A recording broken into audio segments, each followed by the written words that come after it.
los indicadores económicos no son favorables, un dólar que oscila entre los 28 y los 29 pesos, una inflación que ya superó la pauta prevista para todo el año y está en el 16% en el primer semestre, y el contexto internacional que en algunos casos no ayuda para las políticas macroeconómicas que estaban pensadas por parte del gobierno nacional. La idea es ver a esta altura cómo se traslada eso a la actualidad en materia de obra pública en la provincia de Santa Fe, y está con nosotros el responsable de la cartera, Pedro Morini. ¿Cómo te va? Muy buenos días. Gracias por acompañarnos. No, gracias a ustedes por invitarme. Recién llegadito de Román, además, hace algunas horas nada más. Sí, a las 2 de la mañana volvimos, porque la verdad que se hizo largo y la ruta anoche estaba bastante fea por las condiciones del tiempo, ¿no? Pero bueno, es normal, esto lo hacemos permanentemente. En la tarde, cuando por ahí no tenemos tanta actividad en la oficina, a mí me gustó siempre estar al lado de la gente, ¿no? Recorrer, ver, hablar con los intendentes, que son nuestros brazos ejecutores, no hay duda, ¿no? En el interior. Bueno, y en este caso fue para un aporte al SAMCO de Román.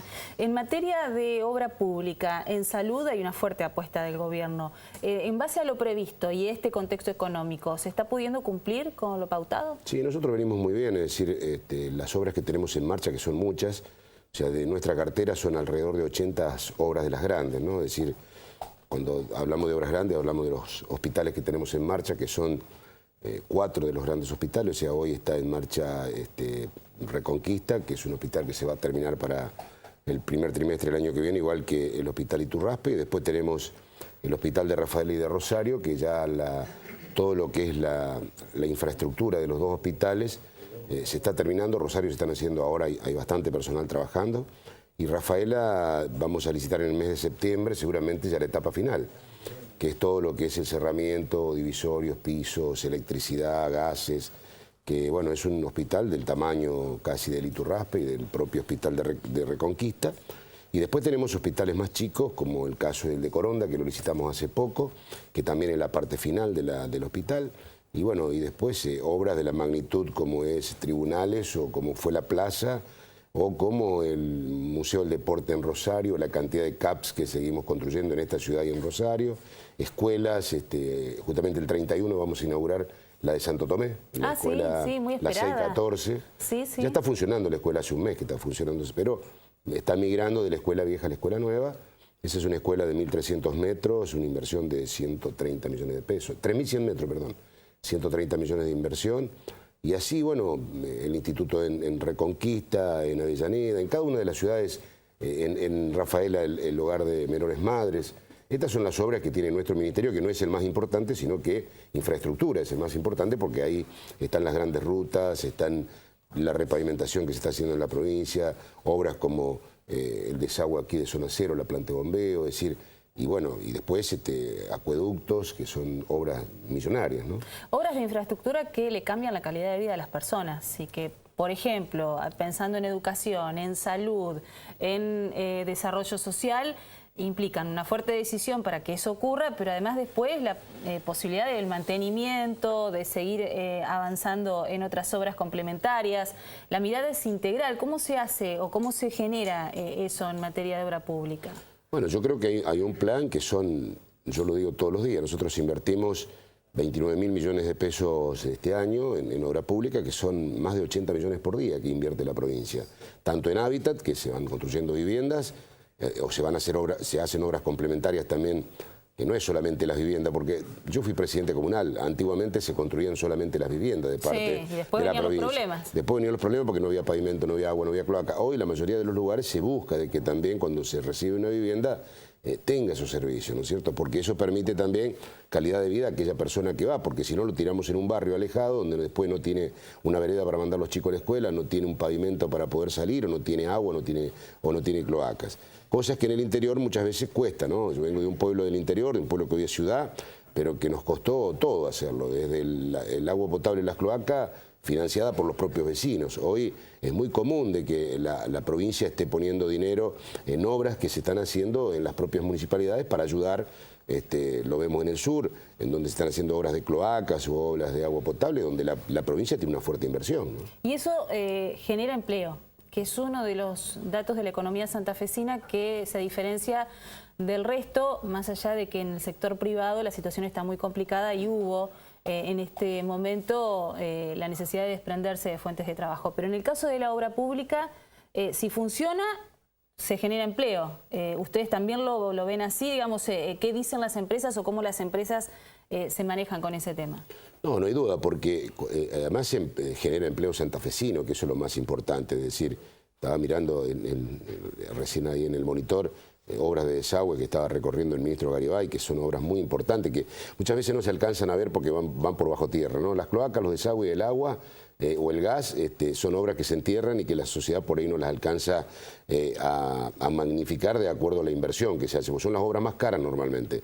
La obra que se hace en ladrillo y se hace para arriba por ahí es mucho más barata que la obra que se hace, que es la que realmente le cambia la vida a los vecinos, porque llevarle agua, llevarle gas o cloacas, o hacer un desagüe donde la gente se inunda, es la que verdaderamente le cambia la vida a los vecinos. Pero no hay duda de que el trabajo, cuando se hace una obra pública, hay trabajo directo y hay trabajo indirecto. Es decir, cuando se moviliza la construcción, son más de 150 o 200 gremios que están relacionados con la construcción, desde el que fabrica un ladrillo de cemento de telgopor, o aquel que, ¿no es cierto?, trabaja en un premoldeado que se hace afuera, o el fabricante de una abertura o de un sanitario que se va a colocar en un hospital o en un barrio de vivienda.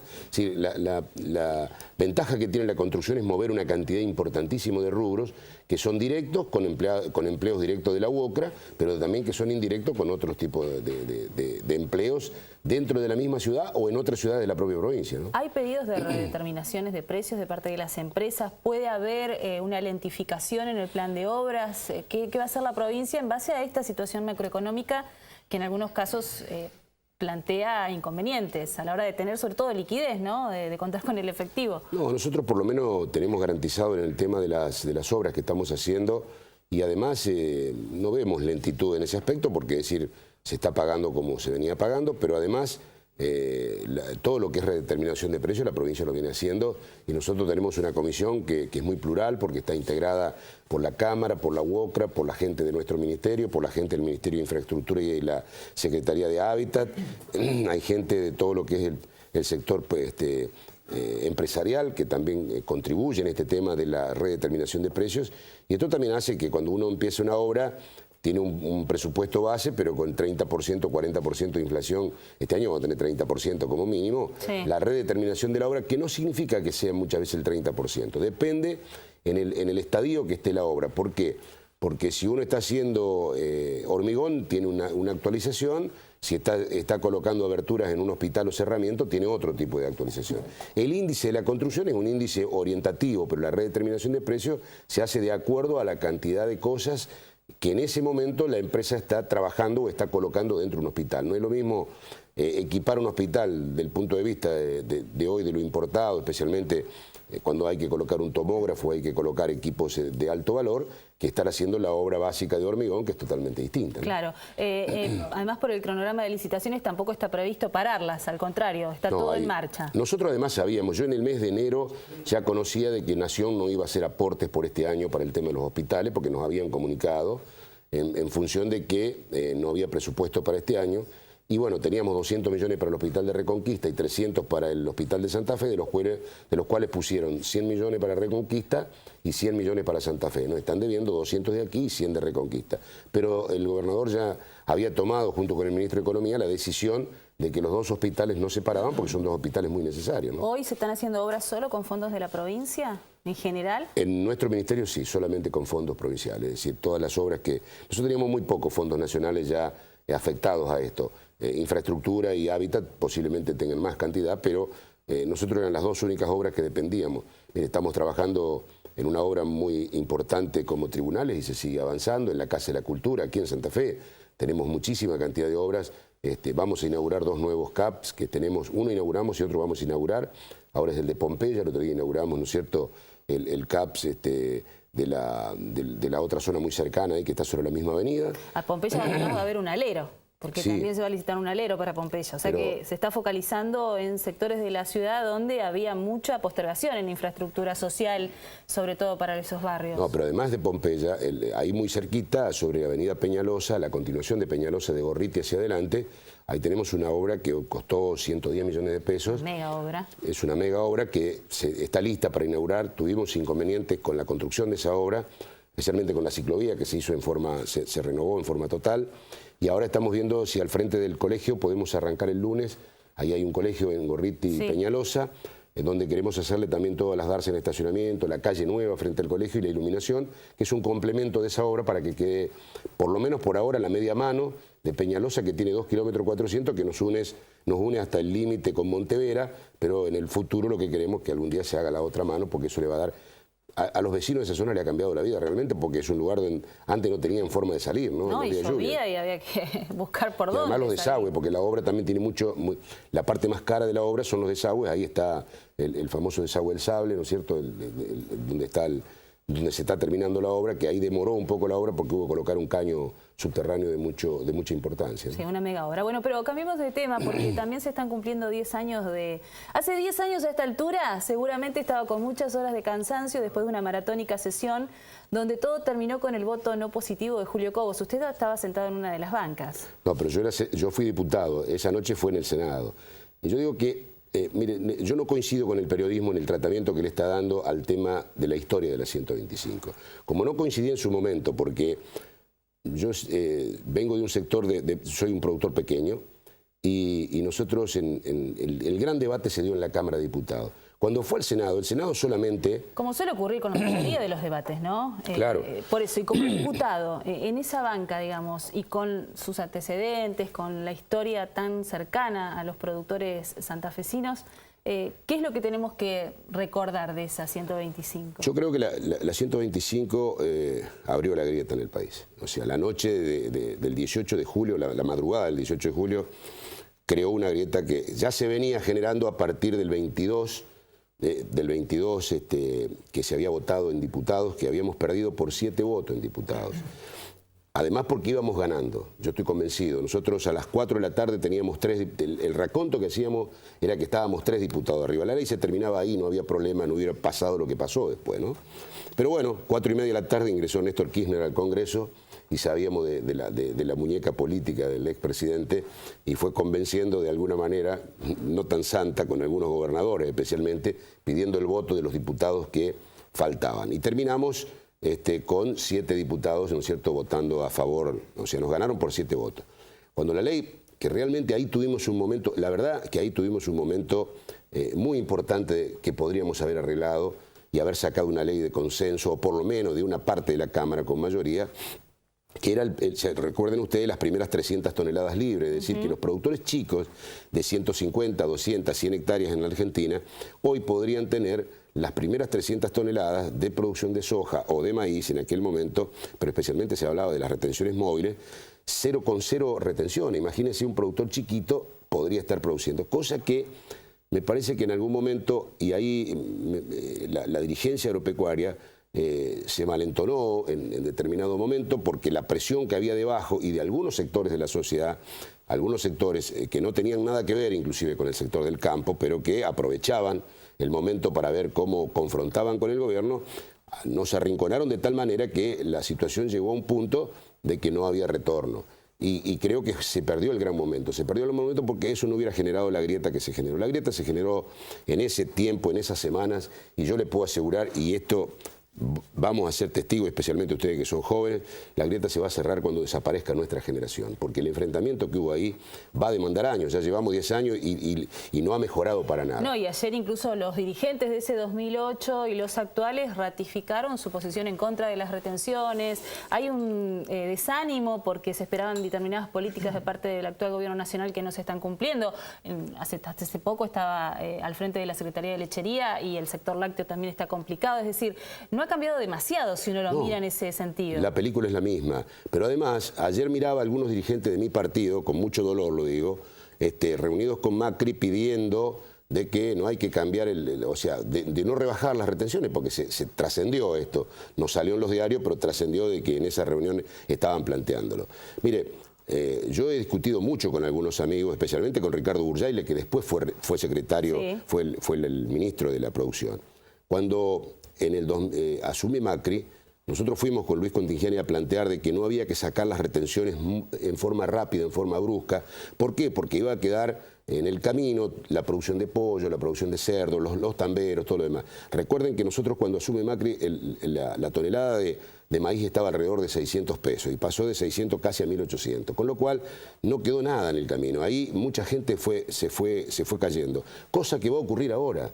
La provincia de Santa Fe, yo le puedo asegurar que la mayor pérdida de tambos la vamos a tener en esta política, en esta campaña, porque hasta que el productor recupere precio, esto es como el burro y la zanahoria, es decir, van los commodities de un día para el otro, porque, a ver, subir el precio de la soja o del maíz solamente que mueva Chicago, al día después en Santa Fe ya se vende al mismo precio que se vendió el día antes en Chicago. Es decir, usted mira el precio en Chicago, le descuenta las retenciones, le descuenta el flete y ese es el valor que va a cobrar en la tranquera de campo un productor de maíz. Ahora el productor tambero demanda de 90, 120 días, 180 días para recuperar el precio, como lo había recuperado.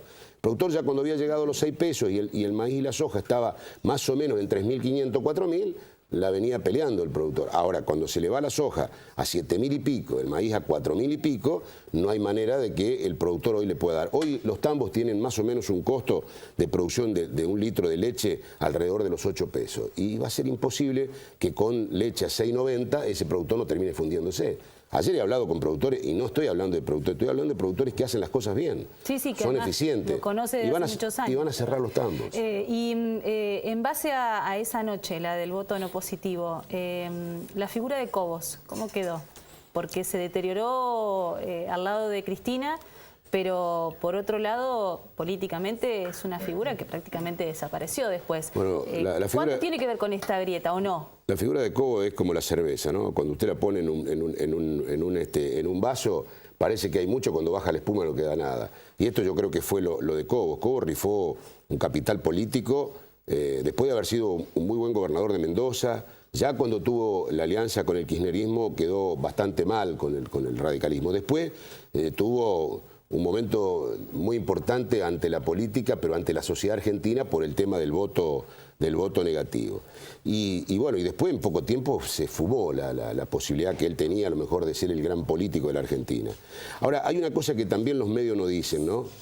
De la noche de la 125. Nosotros a las 5 de la tarde, 6 de la tarde anoche lo recordábamos con Chacho Marcón porque estábamos en Buenos Aires. Ajá. Ese día estábamos cenando, esperando las definiciones. Y nosotros sabíamos a las 10 de la noche que había empate, lo sabíamos lo del empate. ¿Por qué sabíamos el empate? Porque la figura no fue Emilio Rachet. Emilio Rachet, y esto se lo puedo jurar porque me tocó en la puerta del salón de pasos perdidos que divide diputados con senadores, el mismo día que mandan la resolución 125, que Cobos es quien pide que la manden, porque fíjense cómo es la vuelta a la vida, quien pidió que mande la resolución fue quien tuvo que desempatar después, sí. ¿No? Le pide a la presidenta que la mande para que el Congreso la trate. Emilio Rachet me había dicho casi 2 meses y medio antes de que él iba a votar con el campo, porque nos encontramos, yo con Emilio soy muy amigo, estuvimos en la campaña juntos en la época de Gerardo Zamora, él era presidente, intendente de Pinto cuando yo era presidente de mi comuna y estábamos en el foro de intendente. Y él me había dicho que él iba a votar a favor del campo. Tal es así que le pregunté, ¿y qué va a pasar con tu gobernador? Bueno, es una decisión que yo voy a tomar, me dijo. Con lo cual yo estaba muy tranquilo con lo de Emilio. El voto que define el empate fue el voto de Saadi. El voto de Catamarca. Recuerden que Saadi era senador en ese momento. Ese fue el voto que definió el empate. ¿Pero usted esperaba el no positivo de Cobos? No, al revés. Al revés. Yo esa noche, se sorprendió, como todos. Yo esa noche cuando llegué recuerdo que yo fui al Rosedal a las 12 y pico de la noche y ahí no solamente estaba la mesa de enlace, sino que estaba Lilita Carrió, recuerdo algunos dirigentes del sector agropecuario como Chito Forte, que está hoy en el IPCBA, y mucha gente del campo, y me preguntaron, recuerdo que el doctor Mariano Grondona, que estaba también esa noche ahí, me consultó cuando estábamos llegando y le dije, mire doctor, yo creo que ya la perdimos la elección, porque hay empate y Cobos va a votar a favor del gobierno. Yo estaba totalmente convencido de eso. ¿Por qué? Bueno, porque, a ver, no era yo solamente, era mucha gente que estaba convencida de que iba a votar. Lo que no sé qué hubiera pasado después. Yo no creo tampoco, yo soy como Alberto Fernández, que para mí fue el tipo más aplomado que hubo en todas las cuestiones, porque el resto había locura, ¿no? Es decir, locura del sector de ambos lados. Es decir, políticamente todos aprovecharon ese momento. Yo no me voy a olvidar de muchos lugares donde nos bajamos y nos preguntaban cuando se caía el gobierno. Imagínense, los radicales que venimos de 3 gobiernos frustrados, desde Hipólito Yrigoyen a la fecha, pasando por Arturo Illia o pasando por el propio de la Rúa y el de Alfonsín, que tuvo, no me voy a olvidar nunca, que tuvo que irse unos meses antes pensando en lo que había pasado en la política en ese momento, imagínense, cuando a uno le preguntan eso es como pegarle una puñalada, porque realmente nosotros, si hay algo que protegíamos, era que el gobierno debía terminar como correspondía. Y hay que también tener memoria, porque yo conozco mucho esta provincia y conozco mucho el sector agropecuario. En muchos lugares donde ni siquiera había un plan social, porque eran colonias netamente agrícolas, donde Cristina Kirchner fue muy criticada, a la elección siguiente en ese lugar ganó el kirchnerismo. Entonces, me parece que en algunas cosas los argentinos tenemos que hacerlo. Mire, esta fue una batalla pírrica. Nadie ganó, todos perdimos. Y a partir de ahí nos va a costar una generación superar esta situación. Con esa frase cerramos, ¿eh? Nadie ganó, todos perdimos. Con la 125 y el voto no positivo. Gracias, Pedro, por haber venido, ¿eh? La verdad, fascinante. Esos entretelones de una historia que todavía, fíjate vos, 10 años después seguimos redescubriendo. Da para un libro, porque da para un libro. Los que lo vivimos muy de cerca, da para un libro. Muchísimas gracias por el esfuerzo de haber venido tan temprano. Gracias.